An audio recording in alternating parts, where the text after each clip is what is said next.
Hey guys, Huzzy here bringing you another video. Now today's video is the question and answer video for August, and basically I have recorded this before, but I recorded it about 2 weeks ago before I went away on a little bit of a vacation, and when I came back there was a lot more questions, and yeah, I'm basically recording it now again, including the new questions. Now you may ask, why don't I just use the old footage and then just put the new questions on behind it? Basically, it was already half an hour long, and I generally make these about half an hour. So the thing to say about this series is you can minimize the video. This is not a visual video. I'm just on camera. That's all that's going to be happening. So you can minimize the video and go practice last hitting. You could even go in SoloQ if you wanted, or do some homework. I don't really care. But just to kind of say you can minimize it and treat this as more of a podcast. A dream of mine, honestly, is actually somehow to actually start a podcast maybe in the future. I'll actually say that right now out loud. If there's any other big YouTubers watching, which I doubt it, but if you are ever thinking of making a podcast to talk about League of Legends and you talk for like 2 hours a week about it, I'm willing to be on that show. But anyway, let's get into it. So the question and answer video I like doing, and the main reason I like doing it is interaction. I'm a YouTuber that loves to respond to comments. I'm a YouTuber that tries to respond to as many private messages as I possibly can, which I know is a lot different than others. Now, yes, I'm a lot smaller than some of my friends are, so maybe they can't deal with the amount where I can. But yeah, this video basically just gives back. If you have a question, a burning question, I can always try and answer it. And I will say these are the type of videos that I always look to answer the questions in the comment section a lot more. So if you have a question, put it down below and you'll probably find that I will answer you. One thing to say is if I have never answered or responded to a question of yours, it's most likely because I literally can't. Some people, for some reason, I literally do not have the reply button available to you, and it's something to do with your privacy settings, I have been told. Anyway, let's get into it. So the first question is, any tips for Diana mid? And what build would I normally go on her? So Diana mid is a cool champion. She's both an assassin and an anti-assassin because she has the shield. So any tips for her? Know when to play aggressive and only go in when you basically have all your spells up and you hit the Q on the enemy champion, so you get the R reset. Unless you know you can basically just one-hit them anyway. It's kind of like a Kali. Most of the time on a Kali, you want to throw your Q out before you R into them and then get the auto attack off. If you know you can kill them on Diana by just Ring and Wing, then just do that. But that's just playing the champion and learning the champion. Diana can pretty much do fine in every matchup in the game. You just have to vary your playstyle. There are some playstyles you can play aggressive. Some you have to play passive, that you max your W instead of your Q. But yeah, it's just experience will basically help you the most. Now, what build would I go on her? Fairly aggressive, but also with survivability aspects. So you're looking at Luden's Echo, Lichbane, Zhonya's, Riley, Deathcap with Sork boots. That is like a really nice build for her. In terms of what order and stuff, it just depends who you're against, really. If you're against a AD assassin like Zed or Yasuo, then rush Zhonya's. If you're against someone like Victor, who's you can basically blow him up, then I'd recommend Luden's. And if you're against a farming matchup against like an Anivia, then maybe go for just, you know, a Deathcap rush or something. I'm not really sure, but there you go. Next question is 3 questions in one. So we'll go through them one by one. First one is how to set up a well put together ranked 5v5 team. With difficulty. I've been part of a lot of ranked 5s teams, many of which have won tournaments myself. And every single one of them has had problems. That is the first thing to say. You're always going to have problems if you are going for competitive. Because there are always going to be disagreements. There's going to be people that underperform. There's going to be people that are carrying. So there's always a little bit of tension no matter where you are in League. But the first thing to say is, no matter what rating you are, when you go to a ranked 5s team, you should set your priorities in order right away. Are you wanting to win tournaments? Are you just having fun? Do you want to get gold so you get the team border? Set out what you want to do, and so everybody is on the same page. So you have one, the worst situation will be, oh, I just want to get the gold border, or I want to be LCS. You can see there's a lot of difference there, and that is probably not the best idea. So make sure you all have the same priorities, and also make sure you have a set shot caller, 1 or 2 shot callers that basically everybody listens to. It helps with the communication, it actually helps with team synergy. Next question is, what champions would I like to get a new skin? Any specific ideas? What champion? Not particularly. I'm somebody that nearly owns every skin in the game, so I don't really care about what champions get what skins. But any ideas? I don't know. I always thought like a Pokemon-themed skin would be cool for somebody. And maybe even Avatar. Like, not the blue big people, I mean Avatar, the guy that can bend earth, air, fire, and water. I really like that anime, or whatever you want to call it. So, yeah, that's probably it. Then the final question is... this person says he's a gay male, he's openly out, but he feels like he can't be himself sometimes. Any way to feel better about me myself? Now, I did actually respond to this guy and said, I'm not gay, I'm pretty much the complete opposite. Yeah, I'm straight, obviously. So I can't really put myself in this guy's specific shoes. The only thing I can kind of say is, as long as you're confident in yourself, as long as you know who you are, it honestly shouldn't matter whatever other people even think of you. That's the way that I kind of treat it anyway. Like, I'm on the internet, I'm doing videos in front of thousands of people, and I occasionally get hate. But I'm confident of who I am, of the content I'm putting out there. So the hate, I literally do not care about any hate that I get, because I am happy with what I'm doing. So if you are happy with you are happy with being gay, I guess, and you're comfortable with that, then yeah, that's fine. Do you. That's great. And I've actually had a friend in the last 2 years that actually came out, and he's become a lot more confident. You can just tell in himself that, you know, he's a lot more happy. And he, I think he used to think that he couldn't be himself in a lot of situations. But now everybody knows. Everybody he cares about knows. You know, all of us friends care. Has it changed our relationship anyway? Hell no. I still talk about girls. Like, if we're just on TeamSpeak, I'll say, that girl is hot. It doesn't change the dynamic of the relationship just because he's gay. And that's the first thing to say. If you have true friends... it literally doesn't matter. Just be confident in yourself. Next question is... Hey Huz. So, school is starting in a few days. I feel sorry for you. And he was wondering how to stay organised. It seems to be one of your biggest problems. It seems to be one of the world's biggest problems, in fact. So, how to stay organised. So, biggest thing I can recommend is time management. And a lot of people think it's an unrealistic thing to do, but honestly it's a fairly easy thing to do. So even if in your head you go, right, my gaming time, you know, if you're somebody that has to video game every single day, just put in your head, right, my gaming hours are after 8 o'clock at night or something, but before 8 o'clock at night I want to make sure that I get all my work done. Because I always found, when I was in school, if I found that I was gaming, but I still actually had work to do, I was never playing as well as I should have, because I always had in the back of my mind, I really should be doing this work instead of gaming right now. So do your work, and then game. Trust me, school is a lot more important. Next one is, what university am I at? And also, would I be able to do games with viewers when I stream? You've only watched some of my streams, so you haven't catched them if I do. First question: what uni am I? I'm at ARU in Cambridge. And then will I be able to do games with viewers?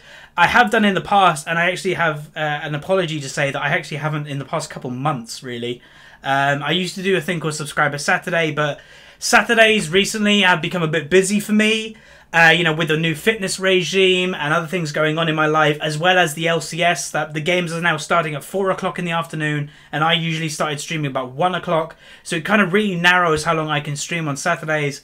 Maybe I should change the day. Maybe I should make it like Subscriber Wednesdays or something, and I might actually do that, because it is getting in the way a lot. So yes, I do them, and they're mainly for Twitch subscribers, or at least they get priority into the games. And if the games are not full, then normal viewers get a chance to get in. So hopefully that answers your question. Next one is... basically, this guy is very nervous when he plays ranked games, and because of that, he does not play ranked anymore. He's afraid because he might play bad and ruin the game for other players. How does he become less nervous? So believe it or not, even though I'm a very confident person, I used to have league anxiety. I've actually done a league discussion on it. I don't know how long ago, so I might actually do an updated version of it soon. But basically, the thing that I realised is, what do you want to get out of the game is a big thing in your head that you need to figure out. For me, that I stopped playing sport, obviously due to injury, and I was a very high-level sportsman. Then I went to World of Warcraft, a very high-level raider and hunter, stopped playing World of Warcraft, went on to League of Legends, and I was like, right, I want to be good at this game. So then I put all my effort into League of Legends and became Diamond 1. I'm very much that type of person that no matter what I'm doing, I want to be kind of near the top. I want to be one of the best at it. And maybe that's just me. Maybe you're not like that. But for me as well, a big driving thing when I had league anxiety was when I played a lot of normal games, I kind of came to the conclusion that I'm playing so many normal games that what is the point of these normal games? Yes, I'm having fun, but I'm putting so much effort into winning them. I'm not getting anything from these normal games. I'm not getting rating. I'm not getting anything. I may as well go play ranked. And it was that simple. I forced myself to play ranked under that mentality of at least I'm actually getting something for my wins here.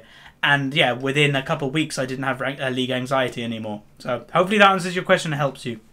Next one is, hey Huz, you're a Plat 3 player on OCE, the Australian servers, and just wondering if you reckon or know if Plat 3 in OCE is the same skill level as NA or EU servers.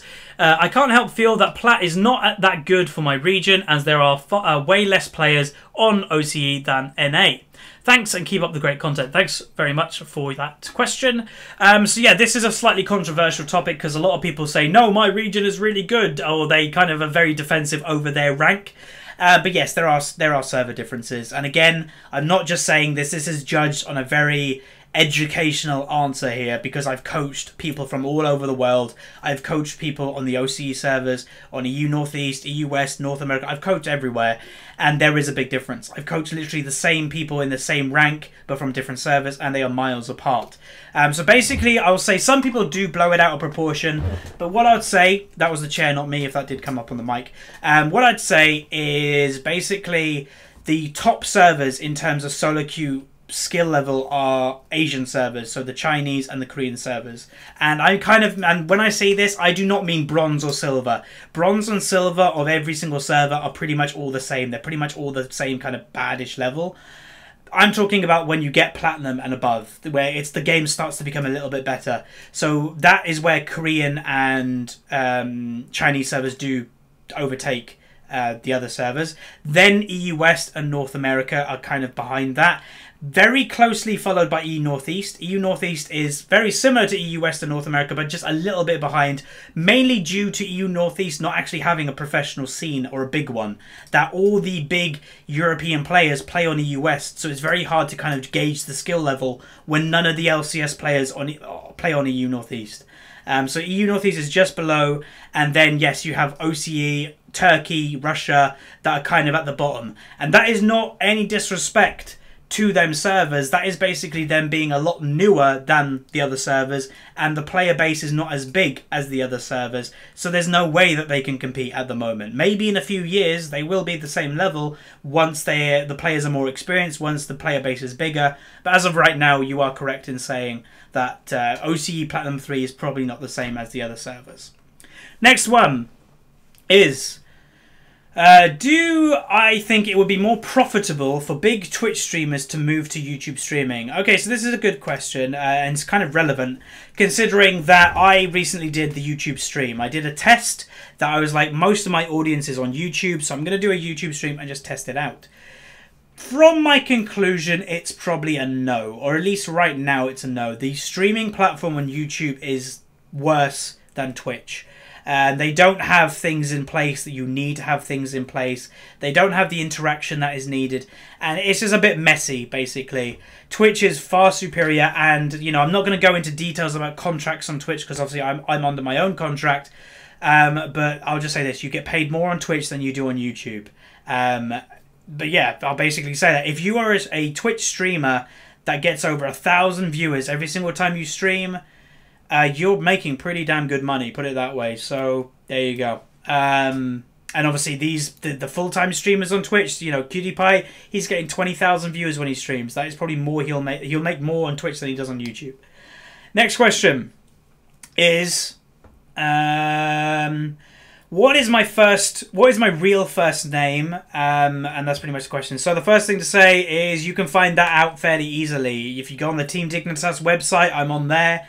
Or if you go on Twitter, I'm on there. And my first and last name is on there. My name is Sean. My last name is Herbert. And yeah, so I'm Sean Huzzy Herbert. And basically the reason I actually released my name is because I joined Dignitas. Because in the article it was, we are very pleased to welcome HuzzyGames, aka we're very pleased to announce that Sean Herbert, aka HuzzyGames, is now joining Team Dignitas. So I was like, okay, my name's out there already. I may as well say my own name now. So there you go. And one thing to actually say, specifically to this guy, Jordan Callie, you comment on a lot of my videos, and you are a person that I cannot reply to any of your comments. There is literally no option for me to reply. There's not a reply button. And it's something I think to do with your privacy settings on Google+. Next one is, what do I think about supportive items on junglers in SoloQ, like Sightstone and Locket of the Iron Solari? It depends your play style. If you want to build them items, I presume you're a very passive player. It's not me that builds these items. I'm a very aggressive player, so I build damage mainly on most champions to carry the game. I would build Sightstone on champions, specifically Lee Sin, Nunu, Vi, and maybe Elise. Now, the reason for these 4 champions specifically, Lee Sin is obvious, you want the kicks. Nunu, you're a very heavy counter-jungling jungler, so you want to ward all the enemy jungle to know where the jungler is, so you can jump in his jungle, take something and leave. Vi, because it actually gives you quite a nice tankiness and utility, that also you can look for ganks around the map, and the same with Elise. Quite nice utility that having vision actually helps with their ganks. They're the only champions that I'd probably buy it though, honestly. So yeah, hopefully that answered your question. Next one is, what do I think about the current state of AD carrier role? Many say it's becoming more and more of a supporting damage role, you know. Not really. If you look in most games at the end of the game and you look at most damage done to champions, the AD carry pretty much in most games is still doing the most damage in every game. So no, it's not becoming a support role, it's just becoming a more difficult role to play in the current meta. And that basically just means you have to get better at playing the role. You have to position better, you have to have a better lane phase, so you're stronger into the mid game. And that's fine with me, you know, it's not good if League of Legends is easy. Riot is making this game easier every single season.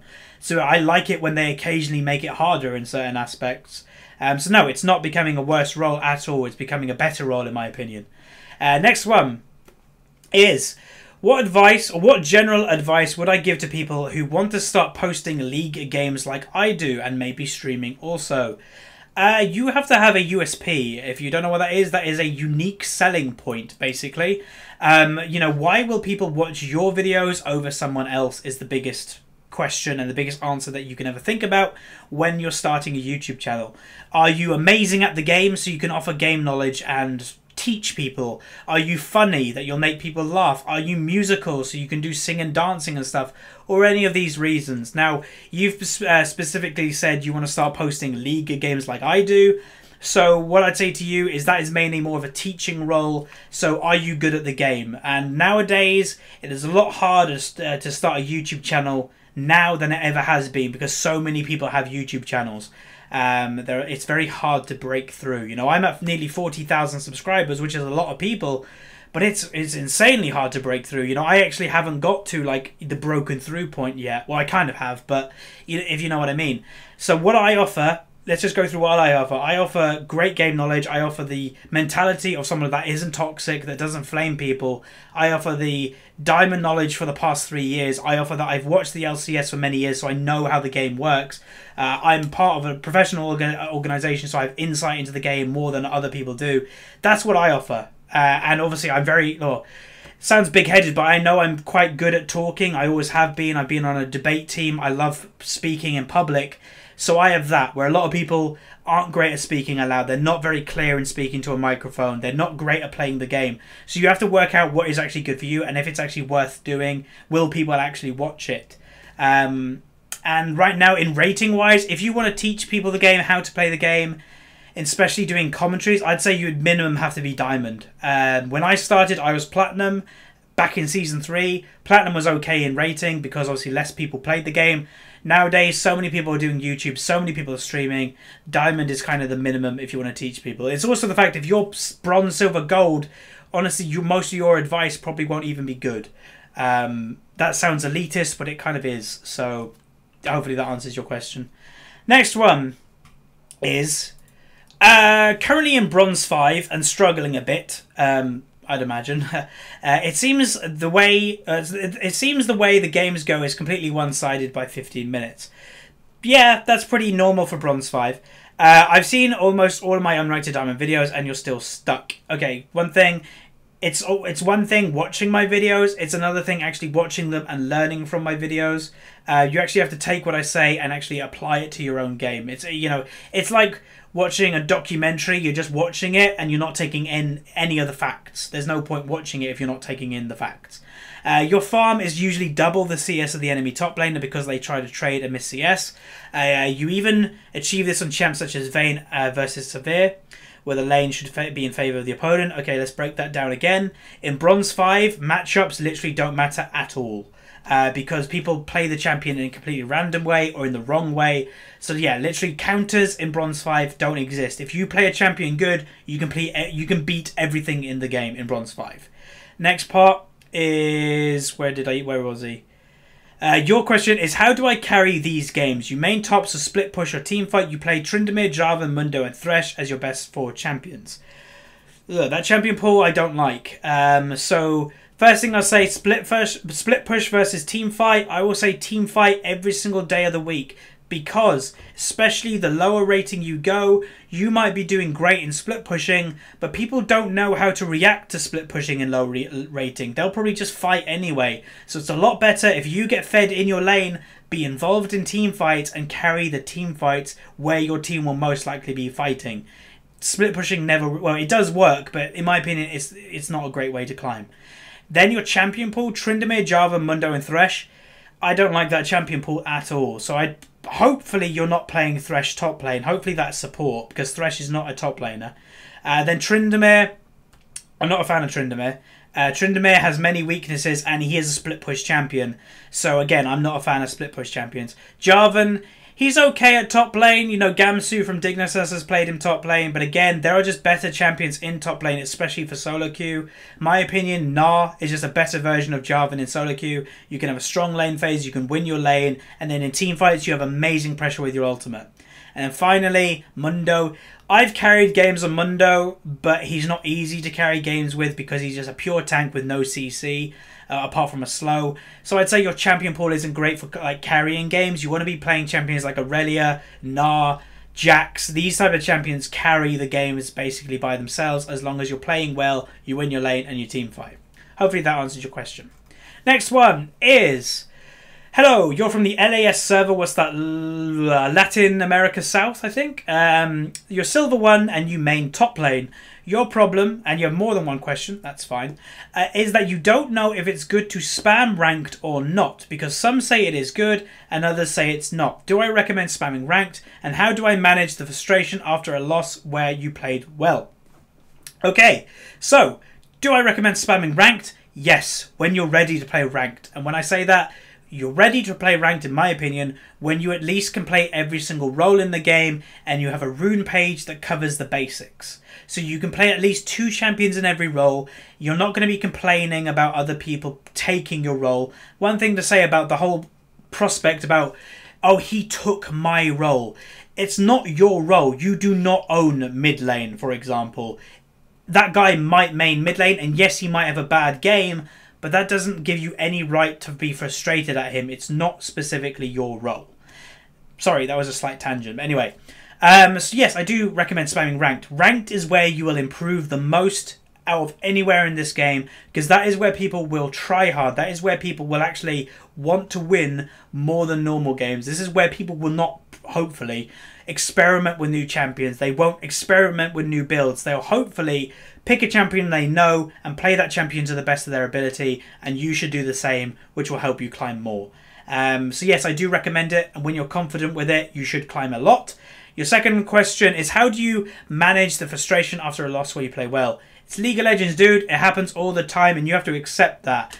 I've been playing this game for 5 years. A lot of people have said to me, how do I not get frustrated and all that? Because a long time ago, I frustrated that I will lose games even though I play well. It's a 5-man team game. I am only one person. There are some games that I can carry 1v5. There are going to be some games that I physically can't, and that is fine. Accept that, and you'll never get frustrated again.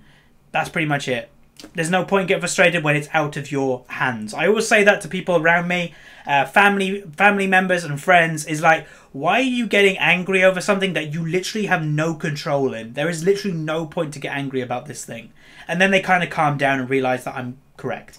Because I'm a very chill person that yeah, just chills through life and just, I'm a serious person, but there's no point getting angry. Next question is, hey Huz, what time zone am I in? And how much weight have I lost so far? You look great. Thanks very much. So what time zone am I in? I live in Cambridge in England, so I am on GMT, the whatever the central one. Basically London. If you just look up London time, I'm always at London time. And then how much weight have I lost? In pounds, about 17 pounds now, which is just over a stone. A stone, when I say stone, basically a stone in Britain is 14 pounds. So I've lost 17 now. And I'll actually say one thing. I'm not going to show it, obviously, because I'm not that confident in my body yet.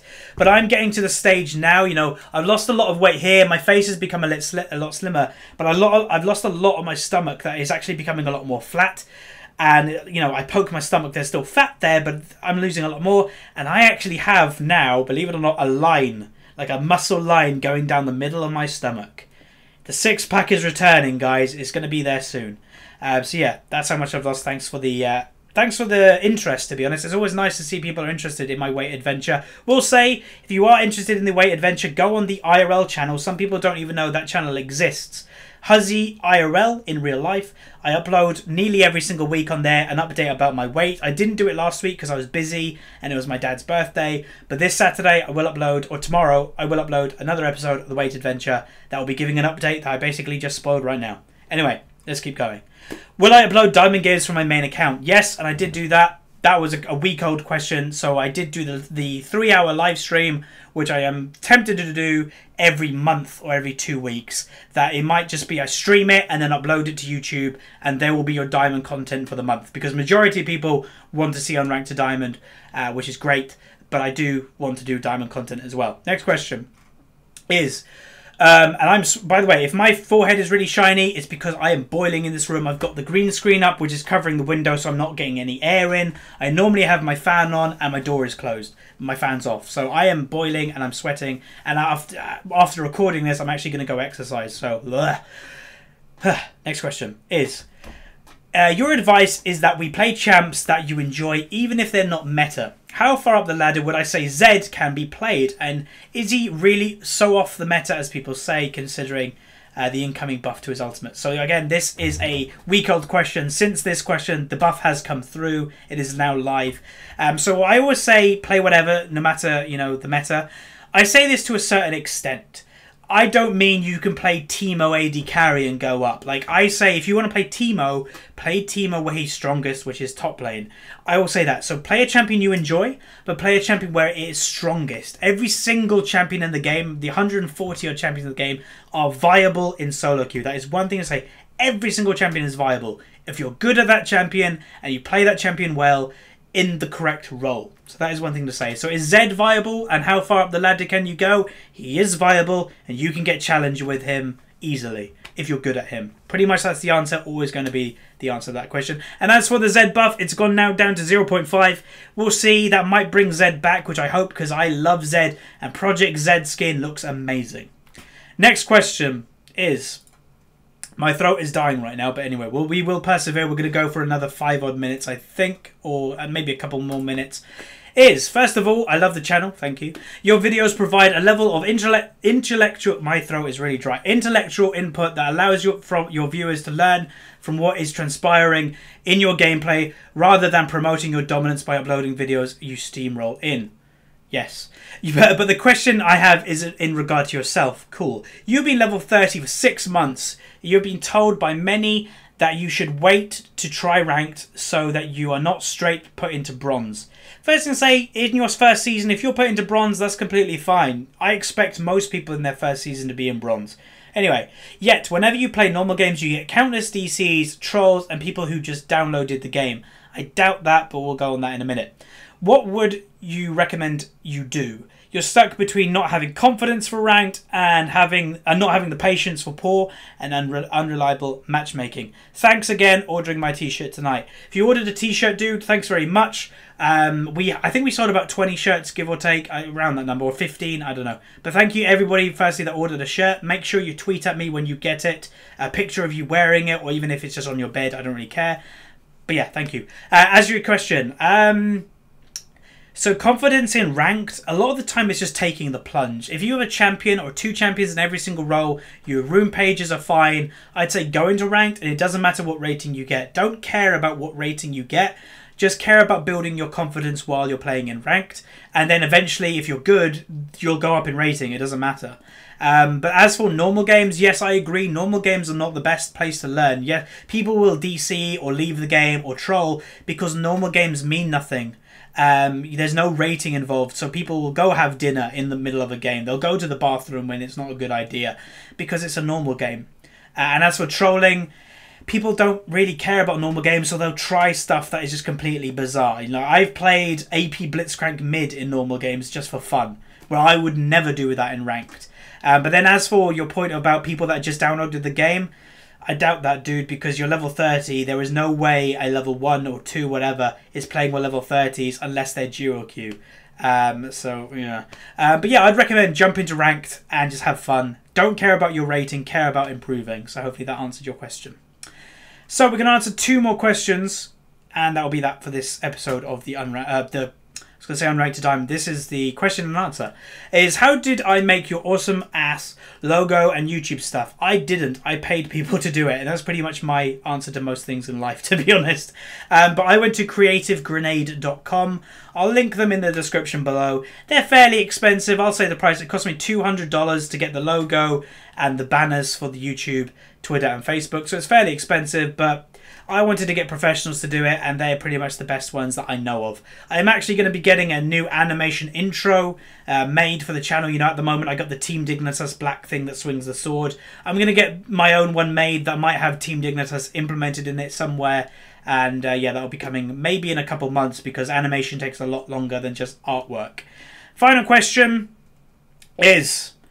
we'll go with this one. So, hey Huz, you're going to university this year. Nice one. The problem is that English isn't your native language and all your further education will be in English. So you're kind of nervous about that.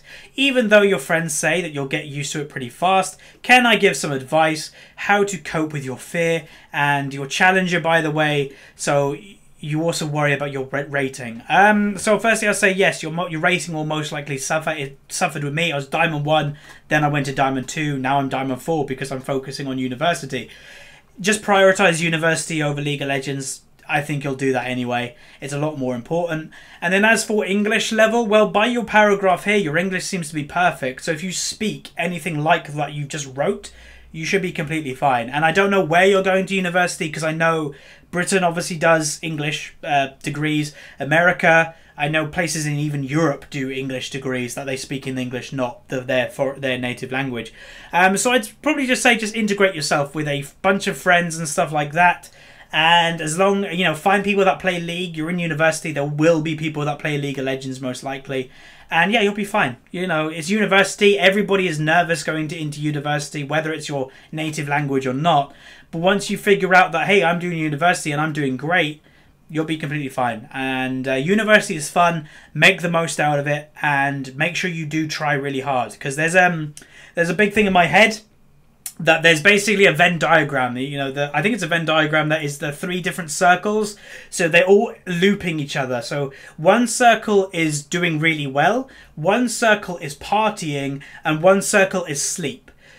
The university format is you will mostly likely only get 2 out of the 3 of these things. So you'll party and sleep, but you'll do bad in university. You'll work and you'll party, but you won't get any sleep. Or you'll do work and you'll sleep and you'll do really well. That is the best combo. You'll work and you'll sleep.